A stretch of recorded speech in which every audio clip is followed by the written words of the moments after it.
I don't know any better music than to get this party started. I'm so hyped to be here with all of you today. So welcome.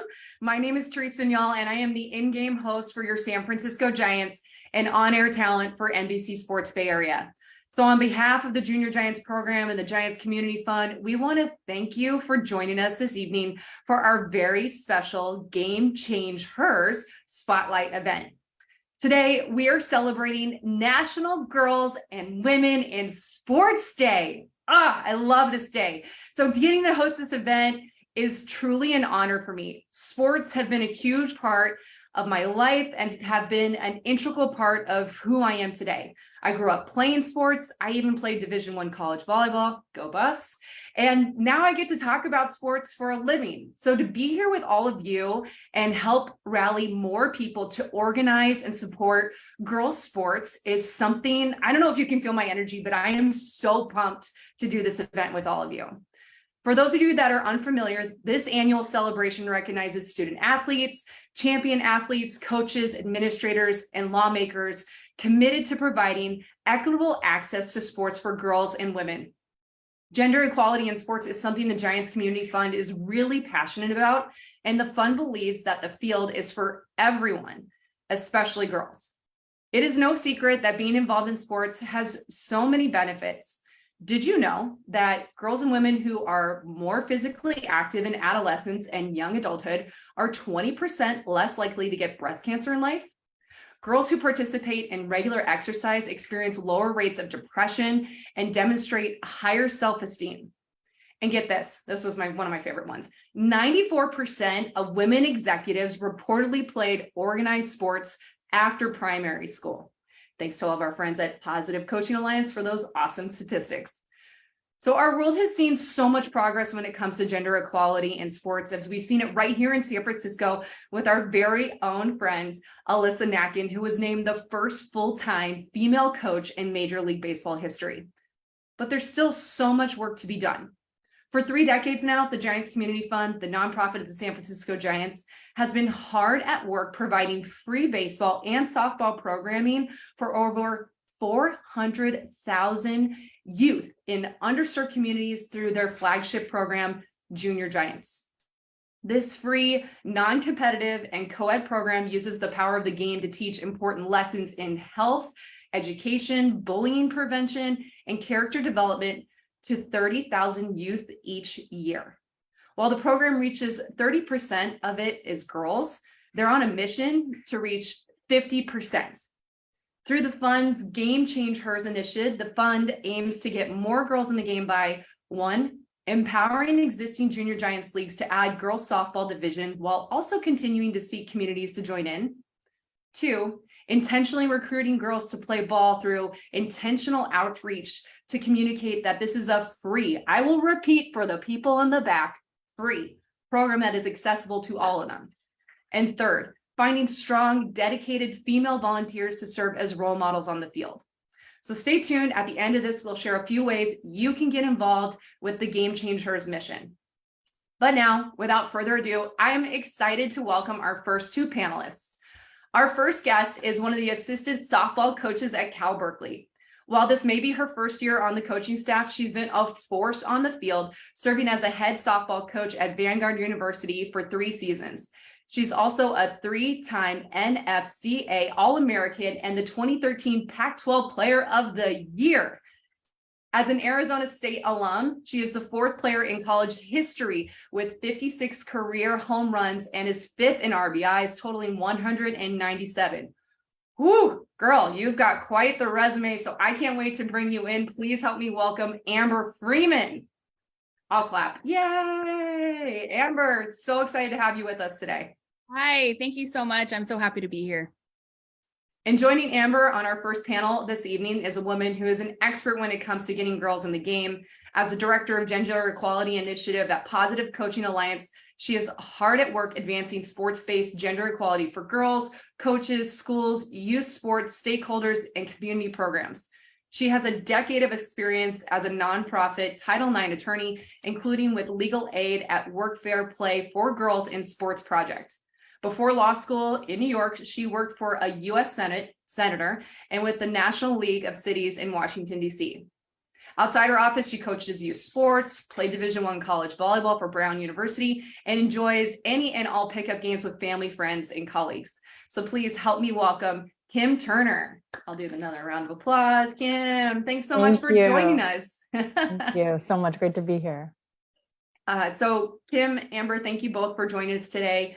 If any of our audience members has any questions for our panelists today, you can join in the conversation by simply dropping them in the chat. So Amber, I'm going to have you lead off. Let's go back to the very beginning.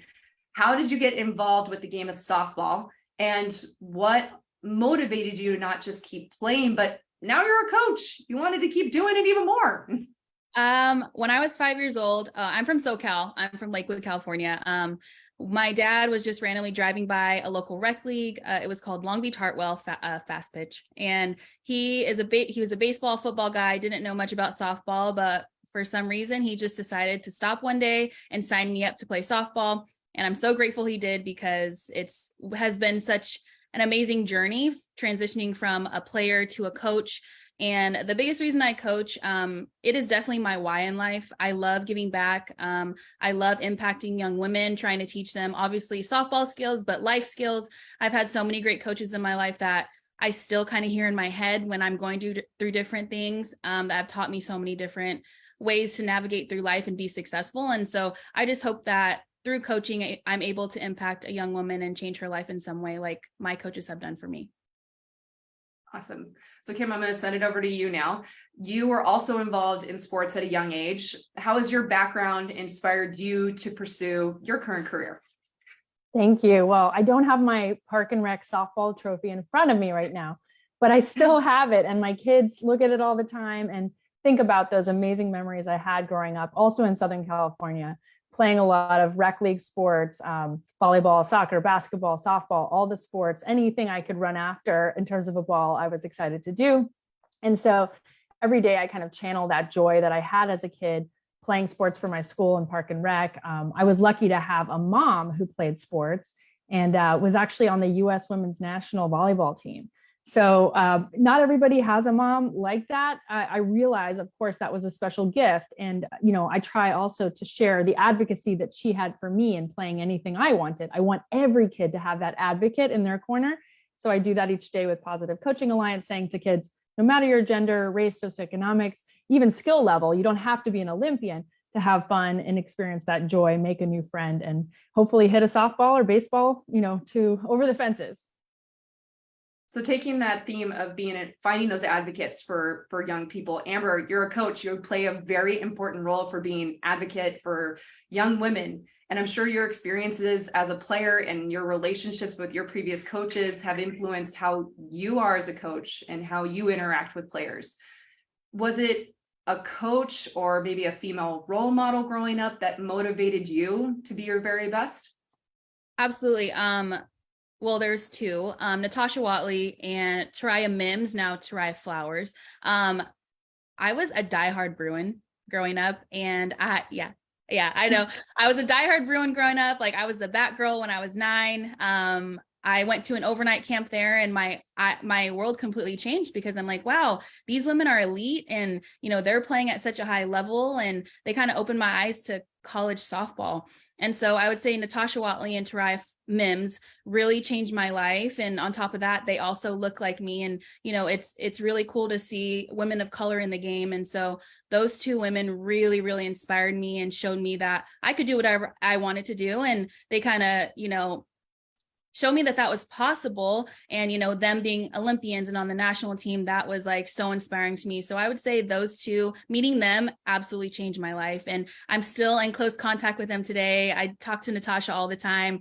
Tariah is a coach at LMU, and we're going to play them next weekend. So it's like so many like full circle moments that keep happening. And this game just keeps showing me that. And it's really awesome. That's great. So Kim, back over to you. What are some of the challenges young girls face when it comes to participating in sports? Yes, maybe they have role models and they have people encouraging them, but I know for myself growing up, there's roadblocks, financial motivation, anything that you've really noticed with the work that you've done? Yeah, thank you. Well, we have made a lot of progress. And, I know from my Title IX background that we have gone from, less than 300,000 girls playing high school sports when Title IX was passed in 72 to about 3.4 million girls playing high school sports today. So we've made exponential progress, but we need to celebrate that in Title IX's 50th year. But we do need to step back and think, what is the work left to do? What are those barriers that still remain for girls, especially girls of color, girls in low-income communities who aren't yet in the game? So in terms of the barriers that I see, and to your point too, I played volleyball, for example, growing up. It's expensive. It's hard, especially if you want to be at a higher level, to play and pay those club fees and whatnot. Thank you, Junior Giants, for making the softball program free, for example. So, fees and costs are definitely an issue, but it's also not just the big fees, it's the little things, like cleats or shin pads or, whatever it is that you need to bring to practicing games, can be cost prohibitive for certain families. So we need to think about some of the infrastructural barriers that girls and frankly all kids face in sport. And then there's other barriers that are a little bit more kind of social in a sense, like support, where girls might be interested in playing a sport, but their family or their mom or dad haven't played before. So, to Amber's point, like maybe her dad didn't know a lot about softball before, but he got curious and decided to try something new and check out a new program. So I really appreciate that programs out there are trying to overcome those hurdles and put up a big flyer, a big sign, a big welcome mat that says, even if you don't know this sport or haven't played it in your family, you are supposed to be here and we are going to welcome you. And then, a third thing that frankly is still an issue, and I think especially I've worked a lot with softball girls through the years, is equity, and that girls who come up and do count themselves in and do kind of take that risk to play in their park and rec or school program want to be treated with respect in an equitable manner. So if brother is getting access to a hitting facility for baseball, we'd like to see that sister getting equitable access to the hitting facility in her softball team. And so we want to make sure that girls feel, equally well treated and respected when they do step up to the plate. And that can go a long way for the girl staying in that sport throughout her lifetime. And so there's a lot of different barriers girls face, but luckily there's low-hanging fruit, lots of tools that any youth sport program, family or girl can utilize to get over that hurdle and make sure she stays in the game for a lifetime of fun and success and healthfulness. And rolling off of that, Kim, you said that your daughter played the Junior Giants program. So what was, you as a parent, what was your favorite part of that experience of being part of Junior Giants softball during the summer? Yeah, well, it was huge. I am lucky to be a Bay Area resident that got to enjoy this program and did, encourage my daughter and other girls in the Bay Area to join. Loved softball growing up, want every kid to have that chance to play. There were a lot of nice memories from the summer. I have to say, she's athletic. My grandmother played basketball for her company team in the 1930s. My mom obviously played sports. I do. And now my daughter. So 4 generations, no pressure. But seeing my daughter kind of be a little tentative at first and not know, I don't know if I can swing the bat and make that connection with the ball. And then over some practices and games, make that connection and see that ball fly was obviously huge. And so inspiring to her and obviously the fans and teammates. And I saw every girl on our team make those strides. And it again, doesn't have to be big. It's like, hey, I just figured out I'm going to run to first base instead of third. Those are some really big wins for the girls. And it's great to see their confidence grow over the season. Amber, through your experience as a softball player and now as a coach, when you've had female coaches and you've had male coaches, did you ever feel that maybe the connection was slightly different? Were you able to relate better to female coaches, people that were helping that were female with your career and your trajectory in softball? 100%. I had primarily male coaches growing up, but I did have a couple female coaches sprinkled in there. In college, we had an assistant female coach in college, and I had some growing up as well. But with men sometimes, or male coaches, I feel like it's more like business-like, right? They're not very emotional. And as women, we like that emotional connection. We're feelers, we want to get to know you. And so I definitely felt a deeper connection with my female coaches. I think it was a lot easier to be vulnerable and share more and just relate to. And so that's why I think it's really important for females to be in coaching and to give back to the game. So today we're celebrating National Girls and Women in Sports Day. I want to know, what does this day mean to each of you? Let's start with you, Kim. Thank you.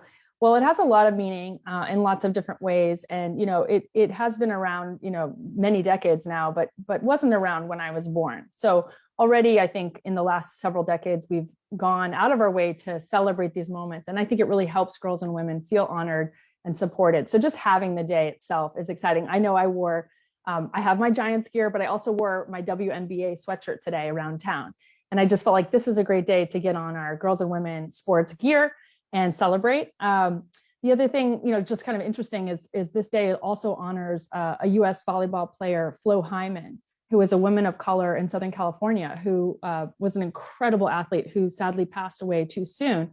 But, as a woman of color in sport who, really defied the odds and, just impressed so many people with her skill and inspired so many more girls and women to play. I do want to honor her memory today, because especially our initiative is focused on getting more girls of color and women of color into the game and in coaching. So she's just an incredible role model. So look up Flo Hyman if you don't know her. And then the other thing to mention is that we are, trying to use this day as an action item day. So it's not just, yay, girls and women in sports, and what's on for tomorrow, but, really taking it seriously to say, okay, we're at this level right now with girls participation, as you mentioned, 30% in the league. They wanted to get to 50. How do we do that? So I try to take these anniversaries kind of to heart and think about my action list. So, something, that I encourage friends and family and colleagues to do on a day like this is go to a girls' high school softball game.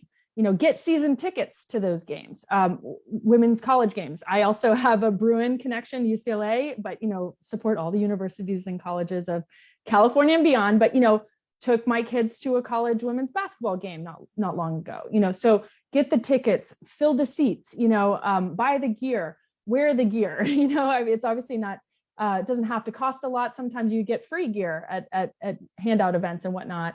So that's another way that I think we can take this holiday seriously and get active. And then, kind of a basic one, but of course is the most important one, is sign her up. So on a day like today, I think about girls in my life or girls in other people's lives who are thinking, okay, that's nice and all, but let's pull up the registration form. Let's literally fill it out. Let's make sure she knows that the season starts, April 1st or whenever.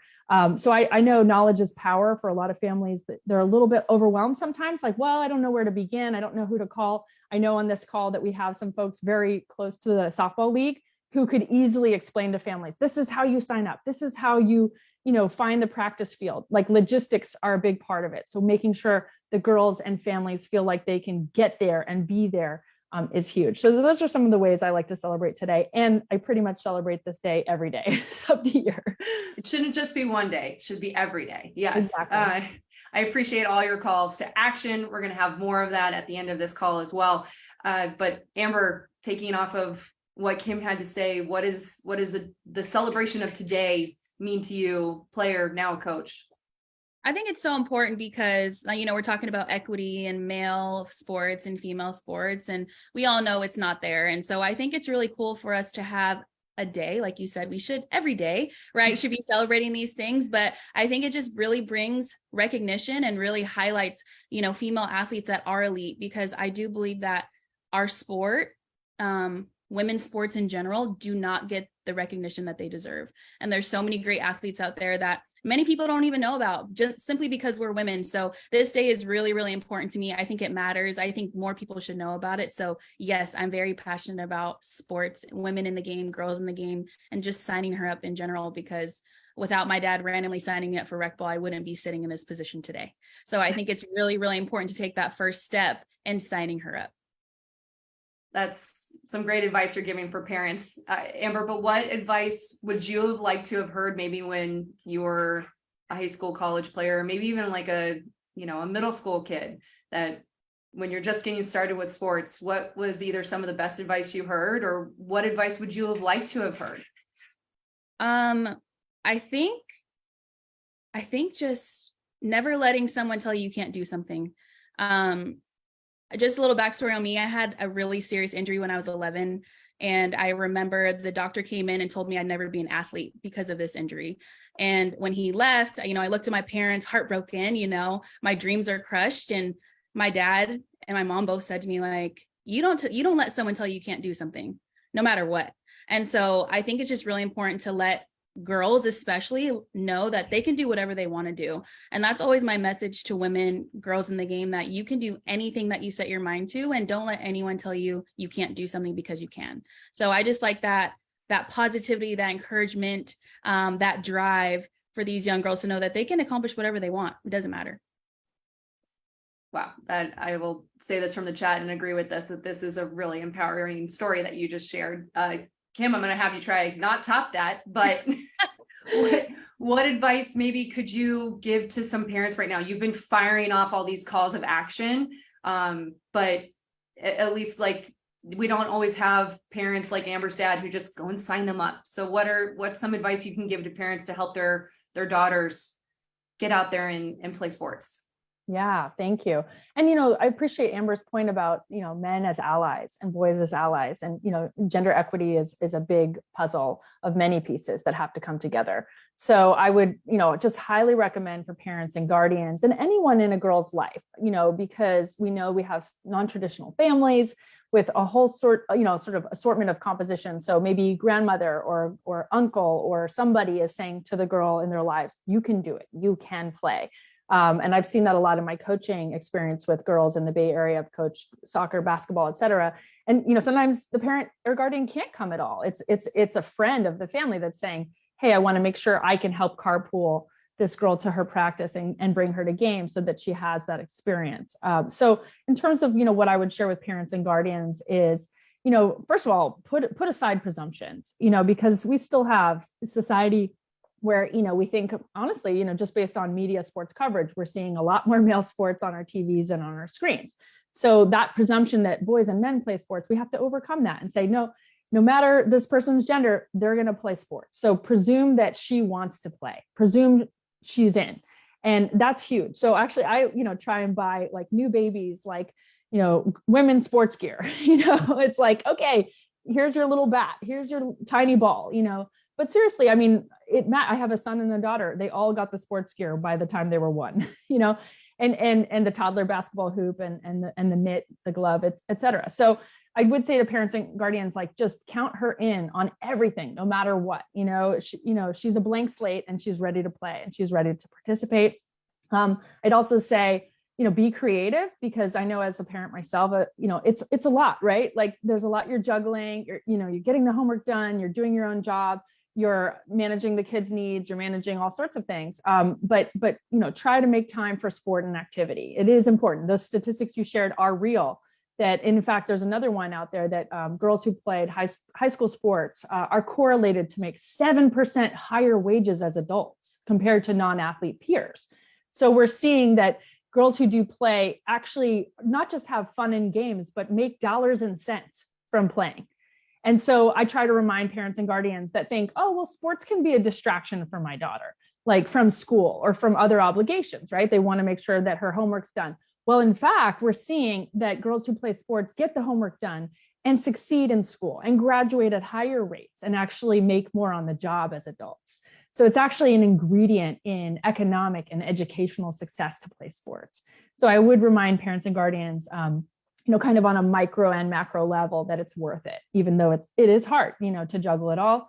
The other thing, and we'll probably get to this more, but it bears emphasizing, is that, women coaches, we need more. So if you're a mom, like shout out to all the moms, but count yourself in to coach. I can't tell you enough how much I wish moms who are like amazing team parents, they're incredible at getting the snack and the roster going, but they're also incredible coaches. And so, one of the work, points that we have at Positive Coaching Alliance is to get more women coaching, especially women of color. And we know of youth coaches, we actually only have about 25% women, 75% men. So the number needs to come way up. And how many of us know an athletic, awesome, smart, hardworking mom who would be a great coach? I know a lot. And yet we want her to coach. We want to support her. Positive Coaching Alliance has lots of great training for new coaches who've never, coached before, because that's a barrier too. Sometimes a parent is like, well, I've never coached, I don't know how. Well, there's lots of training and workshops out there. But also, and we can get back to this, think about how to surround that mom, that woman coach, with support. because you can't just say, Mom, come on, coach. She needs help, right? She has, other kids with their obligations, and she may not have Tuesday afternoon free. So let's think about the scaffolding, the surroundings for that woman coach to succeed and to stay in the game in that way. And I'm sure Amber could talk about, coaching obligations, so that we can better understand, like, what does it take for a woman to thrive in that position and make sure that she feels supported and that she can persist in that role for years to come. Wow. I feel I'm going to go sign up and coach my son's T-ball league after that talk. Okay. Where do I go? I appreciate both of you sharing everything that you just shared, your experiences, your knowledge, your calls to action.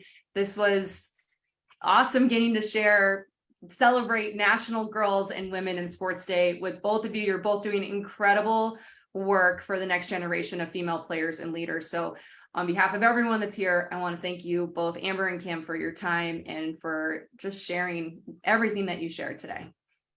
Thank you. It's so great to be here. Hopefully we can put in the chat also our game plan for girls in sports. It's a terrific document that we just put out in recent months about how to coach girls effectively, age-oriented tips, how to get more women coaching, how to support girls in sports generally. And some of the stats that we shared are also in the document. So we'll put that hopefully in the chat, and I'm always ready for questions, obviously today or in the future. And it takes a village. So thanks everyone. I'm honored to be on this call with these amazing panelists. We are honored to have both of you. So thank you once again. And I did see it dropped in the chat, so it's already there. Our team is on it. They know how to boom, boom, boom, boom, boom. So it's already linked in there. So now I'm also really excited to introduce you to our next guest. This one, another absolute powerhouse. If the last two women weren't inspirations for you, well, then maybe this isn't the right chat. Just kidding. This is the perfect chat for you to be inspired by another woman who is a Merced native, was a Pac-12 All-American softball utility player playing for the UCLA Bruins. I don't know how this became a UCLA Bruins conversation all of a sudden, but she helped them win a national championship in 2019. Beyond her collegiate career, she's represented the United States in the 2020 Olympic Games, where she actually earned herself a silver medal. And as if she wasn't already cool enough, this Olympian was also a participant in the World Cup of Softball and the Japan All-Star Series. Wow, Bubba, I could just your resume is incredible. I would like everyone to welcome now Bubba Nichols. Thank you so much, Bubba, for joining the call. I'll give you a round of applause. People are silently clapping for you too. Thank you so much for having me. Little did you know that there would be so many UCLA Bruins fans that we're going to be on this panel with you. I know, this is amazing. I'm I love it. This is the Bruin party over here. It's a Bruin party. Well, you've had quite the softball career. I almost got winded listing off just some of your highlights of your career. So let's take it back to the beginning. How did you get involved with softball? What sparked your interest to start playing softball? Yeah, so I was very fortunate growing up to have parents that honestly, they signed me up for everything. They from softball, t-ball to basketball, soccer, all of the sports that were available in my area.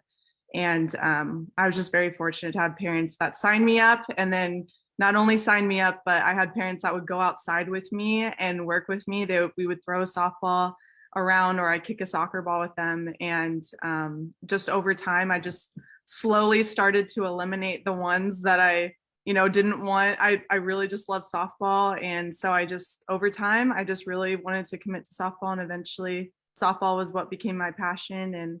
And watching it in the 2008 Olympics on TV, it was amazing. I was so inspired, and Lovey Jung, she was the second baseman for that team. And I just remember watching the TV and going, she looks a lot like my mom. I want to be like that. And so it was just super cool to be inspired in that way. And I actually didn't, my mom didn't play softball. My dad didn't play baseball. My dad was actually, he played football, but he was the high school track coach. And so my first interest was watching track and field. And it was actually really, he would take me to the practices and the meets. And I fell in love with watching the shot putters, especially the female shot putters, because it was so cool to see how strong and powerful they were. And I just remember he would talk to a lot of college coaches that would come and watch his athletes. And, you know, when I was little, I was like, what's a scholarship? Like, what are they talking about? And he kind of, you know, he explained it to me and I was like, I want one of those. Like, that sounds cool. And so, you know, for that 2008 Olympics, I was heavily invested in the track and field, but then I had parents that, you know, kept the TV on for all the sports. So then I was like, they have softball, I play softball. So then it just got my interest going and wanting to be more involved, and my parents just carried on with it. One of my favorite sayings to say about women in sports is see her, be her, right? And it sounds like that was a major part of why you thought you could maybe not be an Olympic softball player, but you saw it, and it gave you belief that, hey, that girl kind of looks like my mom. I'm half my mom. I could do this. Yeah. So being someone that represents where more girls have eyes on you now, how does that resonate with you, that girls are seeing you and maybe hopefully one day being you?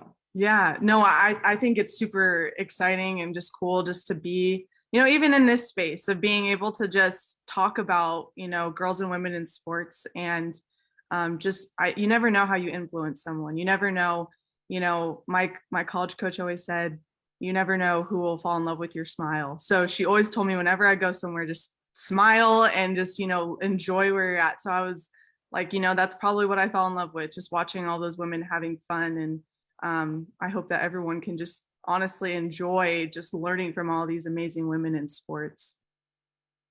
When you first started playing softball, what got you hooked? What was like, this is it for me. This is my passion. I know you play multiple sports, but what set softball aside from everything else? Yeah, I loved hitting the ball. Like, hitting the ball was my everything. It was like the best feeling ever to hit the ball super far. And I just remember having teammates that would want to we would compete against each other, and even just, you know, the game of just being able to, you know, see how fast you can run around the bases. It was the little things like that made me be like, you know what, I want to keep practicing this. It wasn't like a go outside and feel as though I had to. It was that I got to, and I get to do this. And so I would go outside, and like I said, I was fortunate to have parents that were out there with me, and they would make it a competition, like how far can you hit the ball? And it made it a lot of fun, and it made it not so much of a I have to play this sport. It was more of a this is just fun. I just love being out here every day and going outside and doing it together with my family.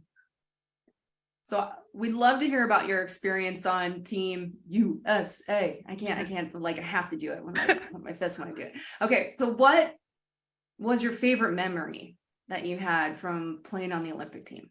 Yeah.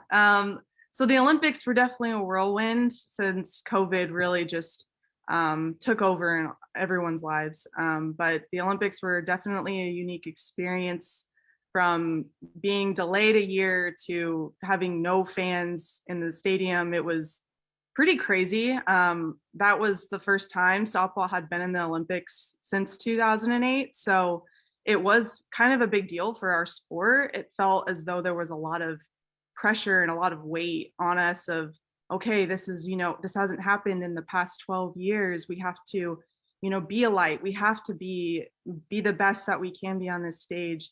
And so trying to combat that pressure in the Olympic Village, where we all stayed as a team, Ralph Lauren, they gave us these tie-dye bucket hats, and we thought that they were super silly and super fun. And we all put them on before our championship game. And we took a tour around the Olympic Village as a team, with everyone just had their bucket hats on. Nothing was matching.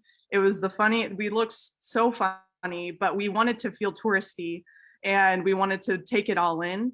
So it was just little moments like that. And we would listen to music and laugh and make, you know, do little team bonding games on the bus on the way to the field, which just made it really lighthearted. But I would say the bucket hat story was by far one of my favorite. We have a picture too. I wish I could show, but it's hysterical. Maybe I'll post it on social media. I'm gonna have to look for this now, because I want to know where I can go buy this bucket hat. I'm just kidding. So it's not just lessons and memories that you acquired on the field, obviously off the field as well. And this game can be an incredible vehicle for teaching us how to be successful and enjoy life because of what we learn from the field, from the court, off the field.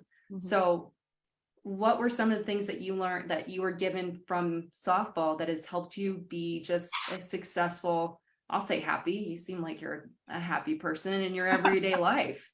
Yeah, it's taught me a lot. I mean, I credit a lot of my values and a lot of the ways that I handle, life decisions and friendships, relationships from softball and just sports in general. I would say some of the biggest things are honestly just resiliency. There's a lot of times where I had to be, in a position that I wasn't given an opportunity to have something the same as like a boy or a baseball player. And so I really had to get creative with, okay, that doesn't mean that I can't do it. Even if I can't find a batting cage, I can't find a field to practice on. They're all accessible to baseball players. I would get creative with, how am I gonna go outside and hit little sunflower seeds with my bat, and my dad would toss them to me. It was just little things like that I really noticed I had to be creative yet optimistic about. Of just because I don't have a big fancy batting cage and field, I can still do what I love and have fun with it, and just be able to play on the field after I'm done working with my family on it. So you talked about building the character of who you are, the resiliency it's taught you. So many great things are learned from getting girls involved in sports that you just listed just for yourself. So realizing what sport has done for you, why is it so important for girls to get involved in sports? Yeah, I honestly, just the impact that it had, not like Kim said, not everyone has to be an Olympian to be able to experience the amazingness that sports provides. But I think that it was just so impactful when I think I was only 10 when I watched the 2008 Olympics, and to have that impact of watching that team on TV, and then to be able to want to do it myself, even though it would have been, I didn't know if it would ever be in the Olympics again. It was something that really got me to honestly just have a goal and learn that discipline and learn how to be passionate about something, and to know that it's okay if you don't know if it's ever going to be in the Olympics again. You don't know if you'll have those opportunities. I think that it's really important for girls and women to just be inspired that no matter the lack of opportunity that women have compared to men, or women or boys and men, that you can honestly just overcome it with anything that you pursue, whether it's softball, any sport. But I think that there is such a need for girls and women in sports to just be able to honestly just give back to one another and be able to inspire the next generation, because ultimately I don't know how, there's so many ways that all my teammates have inspired so many little girls, and it fires me up. It encourages me. Like even Amber, I remember watching her on TV. So it's just super cool. You'll be able to inspire the next, and I think that it's something to shoot for the stars, and don't ever let any opportunities that so another gender would have hold you back from being able to pursue those opportunities. And having that inspiration from the 2008 Olympic softball team, that obviously inspired you, but moving to the day-to-day life that you had, was there a female role model or coach that you got to interact with that made a difference for you as an athlete? Yeah, my mom, I would say my mom was my first and biggest advocate for me in sports. She was the one to sign me up for everything. She was the one to go above and beyond with, finding the tryouts, finding the little rec leagues that were available. And just growing up, I eventually at UCLA, we have two female coaches. Our head coach, Kelly she's a female. So it's just amazing because she's like a second mom to me now. I call her for big life decisions, and she helps talk me through, what's the best thing for me as an athlete and as a woman and a leader. And so honestly, just my mom and my head college coach, I would say, were just two huge impactful people in my life with sports. And what is the day like today, celebrating girls and women in sports? Where does that resonate with you? And why is it important to have conversations like with the one that we're having right now today? Yeah, I think it's incredibly important because this isn't something that is talked about a lot, especially within mainstream media. You don't see women's sports highlighted as much. Even just being a professional softball player now, the coverage that we have is not quite the same on television, and within college sports, it's not quite the same. So I think it is important to put forth these extra efforts of talking about, having these conversations and talking about girls and women in sports, because it's not something that so easily is put in front of us if we just look at media, and it's something that's just brought up in conversation. So I think it's good to just, bring these conversations to light, so it is something for families to think about, and for even just young girls to think about when they're going about, wanting to sign up for their team or wanting to try out, or even just asking, whoever your guardians or your friends to go outside and throw a softball around, a baseball, shoot some hoops, whatever it may be. I think it's really important just to have these conversations, that just because it's not on mainstream media all the time doesn't mean that you don't have to do it. So last question I'll ask you is for all of our junior giants, boys and girls listening, but particularly girls, because it is today. So what advice would you give them, or what advice would you have liked to have had when you were a kid and you were pursuing this passion that you had with sports? Yeah. The best advice I was ever given was actually from my dad. He told me, I don't have any brothers. So I kind of, it was really a blessing that my dad poured so much into me with sports, because I feel like naturally it's kind of the tendency is to pour more into the brothers of families. But it really was amazing to have my dad encourage me to play every position, every sport. He said, even if you don't think it, is your favorite position, you never know if your team will need you there. And so that made me incredibly thankful and excited to play any position, be utility, be utilized in that way, because especially with team sports, it's not about the one person. And so it really taught me to, how can I be used within my team?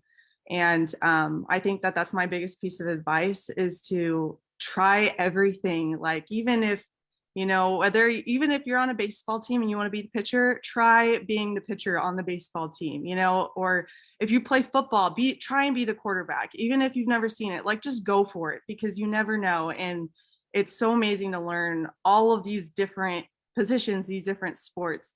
And I think just keeping it light, having fun. I love just laughing. Sometimes I think it's also taken too seriously at times, but just having fun with it and dancing. That's one thing that I enjoy personally as a female athlete, is that we do that really easily. And so it's really cool to see. I think that was a great way to summarize everything that we've been talking about today. And just a quick note to everyone, our team's already on it. They're already dropping more resources for you to click on in the chat to help you keep this going. And so hopefully we can have more women like Bubba and Amber and Kim in this world. It's not just kids playing, it's also, let's be mentors. Let's inspire more. Let's get this ball rolling. So I want to give a giant thank you to Kim, to Amber, to Bubba for your time, for your sharing, for just joining us in celebrating National Girls and Women in Sports today. Thank you guys so much. Thank you. So to all of our GCF supporters and Junior Giants families watching, we would love for you to get involved with our Game Change Hers initiative as we team up together to get more girls in the game. So we're here to help you make this happen. Here are 3 ways to do so: play, coach, and champion. By play, I mean, find a nearby Junior Giants league hosting a girls softball division this summer. By coach, I mean, for those of you who are watching, we are in need of strong coaches who are looking to make an impact. No experience necessary, just heart. That's all you need. Step up to coach a softball team this summer. You never know who you might inspire next. And last, champion. Volunteer to champion a softball division in your community. So what you can do, there's a QR code on your screen. You can screen that to express how you would like to get involved. Registration for the 2023 Junior Giants season formally opens on Monday, April 3rd on gojrgiants.org. But in the meantime, we encourage you to fill out this quick survey to stay connected with us. You'll also be the first to receive updates leading up to the season. We also encourage you to follow us on social media. You can find us at GoJRGiants and at Giants Community Fund on Facebook, Instagram, Twitter, and LinkedIn. And as our final little goodbye here, our little message just to get out to the public and everyone that's been on this, from all of us here, from the Giants Community Fund, from Junior Giants, once again, with a little more enthusiasm, because I'm feeling so pumped up and inspired after listening to these incredible people. Happy National Girls and Women in Sports Day. Thank you all so much for joining, and go Junior Giants.